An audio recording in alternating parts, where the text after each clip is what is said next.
মহিলা পঞ্চায়েত প্রধানকে তল্লাশির নামে ক্যাম্পের মধ্যে টেনে নিয়ে গেল বিএসএফ, এমনটাই অভিযোগ। বিএসএফ এর হাতে মহিলা পঞ্চায়েত প্রধানের হেনস্থার অভিযোগ উঠল। প্রতিবাদ বিক্ষোভে উত্তাল এলাকা। ভারত বাংলাদেশ হাকিমপুর বিএসএফ চেকপোস্টে পঞ্চায়েত প্রধানের হেনস্থার প্রতিবাদে চেকপোস্টে গ্রামবাসীরা দেখালো বিক্ষোভ। বিএসএফ এর সামনে বিক্ষোভ দেখায় গ্রামবাসীরা। গ্রামবাসীদের অভিযোগ, হাকিমপুরের চেকপোস্ট সীমান্ত থেকে অনেকটা দূরে।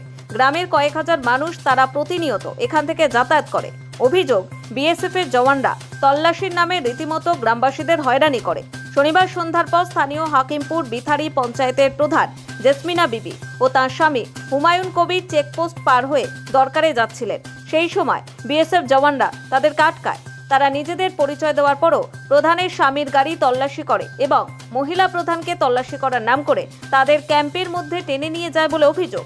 এরপরই প্রধানের স্বামী এবং গ্রামবাসীরা একজোট হয়ে চেকপোস্টের সামনে বিক্ষোভ দেখাতে শুরু করে। তারা দাবি তোলে, চেকপোস্ট তুলে নিয়ে সোনাই নদীর ধারে নিয়ে যেতে হবে। সাধারণ মানুষকে এভাবে হয়রানি করা যাবে না। ঘটনাস্থলে পৌঁছয় স্বরূপনগর থানার পুলিশ। গোপন সূত্রে জানা যায়, ভারত বাংলাদেশের বর্তমান পরিস্থিতির কথা মাথায় রেখে কেন্দ্রীয় স্বরাষ্ট্র দপ্তরের পক্ষ থেকে সীমান্ত লাগোয়া এলাকাগুলি নজরদারি বাড়ানো হয়েছে। পাশাপাশি সিসি ক্যামেরা এবং বিএসএফ এর সংখ্যা বহুগুণ বাড়ানো হয়েছে এবং সীমান্তবর্তী গ্রামের মানুষের কথা মাথায় রেখে তাদের নিরাপত্তার জন্য এই ধরনের পদক্ষেপ নেওয়া হয়েছে বলে জানা যায়। তবে ক্ষোভ মিটছে না এলাকাবাসীর। বাজারে যাচ্ছিলাম, চেকপোস্ট পার হয়ে আমাকে হ্যারাস করা হয়েছে, আমার ভিতরে যাওয়ার কথা বলা হয়েছে, চেক করার কথা আমার অশ্লীল কথাবার্তা বলা হয়েছে। আমার হাজব্যান্ড ছিল আমার সঙ্গে, বাইক চেক করার কথা বলেছে। ও বলেছে আমি বাইকটা খুলতে পারবো না। হ্যাঁ, মেকানিক ডেকে নিয়ে আসার কথা বলা হয়েছে। ও বলছে যে হ্যারাস করানো হয়েছে। আমি বলছি না, আমার এক্সপোর্টাই চেক করতে হবে, আমি ভিতরে যাবো না। হ্যাঁ, আমার অশ্লীলভাবে গালিগালাজ করা হয়েছে। আমার এভাবে ফাঁসি দেওয়ার জন্য ওরা চেষ্টা করছে। ওদেরকে বিভ্রান্ত করে আমরা সাধারণ কোনো ঘরের জিনিস যদি নিয়ে যাই ওদের কৈফিয়ত দিতে হয়। এবং আমরা হচ্ছে ভারতবাসী, আমাদের আইডেন্টিটি কার্ড আছে। কথার কথা, আমার মেয়ে অন্যত্র বিয়ে দিয়েছি, মেয়ে যদি আমার বাড়িতে আসে ওরা যেতে দেবে না। বলবে যে আপনার বাবাকে বা বাড়িতে গার্জিয়ান আসুক, 2 ঘন্টা 3 ঘন্টা বসে থাকবে। সে তো কাজের লোক, সে কাজে গেছে, সে কখন আসবে সে কাজে। আজকে এখানে জিনিসের দামটা কত ডিফারেন্স দেখুন।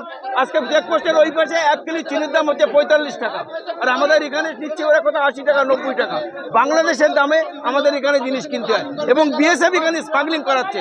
সাধারণ মানুষকে রক্ষা করার জন্য ওরা কোনো ভূমিকা নেই, ওরা সাধারণ মানুষকে এখানে অত্যাচার করে। এটা জানাতে চাই এটা যে ওখানে হাকিমপুরে একটা নাকা চেকিং পোস্ট আছে এবং ওই পোস্টের পরে প্রায় 15 থেকে 20 হাজার লোক বাস করে এবং সেই রাস্তাগুলোতে যাবার একটাই রোড, সেই নাকা চেকিং রোড পার করে যেতে হয়।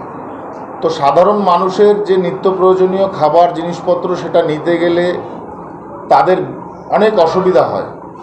তাদের পুরো চেক করে প্যাকেট খোলে, তারপরে প্যাকেট খুলে, এটা আমি বিএসএফকে বহুবার বলেছি। ইভেন শুধু এটা নয়, যদি কোনো বরপক্ষ বা মেয়ে পক্ষ যদি ওখানে সম্বন্ধ তৈরি হয় বা বিয়ের কোনো প্রস্তাব আসে, তাদেরকে পুরো জামা প্যান্ট খুলে চেক করিয়ে তারপরে ভেতরে পাঠানো হয়। এগুলো সম্পূর্ণভাবে একটা সমাজবিরোধী কাজ চলছে। আমি এই নিয়ে প্রকাশ্যে মাইকিংও করেছি যে এই কাজগুলো এখানে বন্ধ হওয়া উচিত।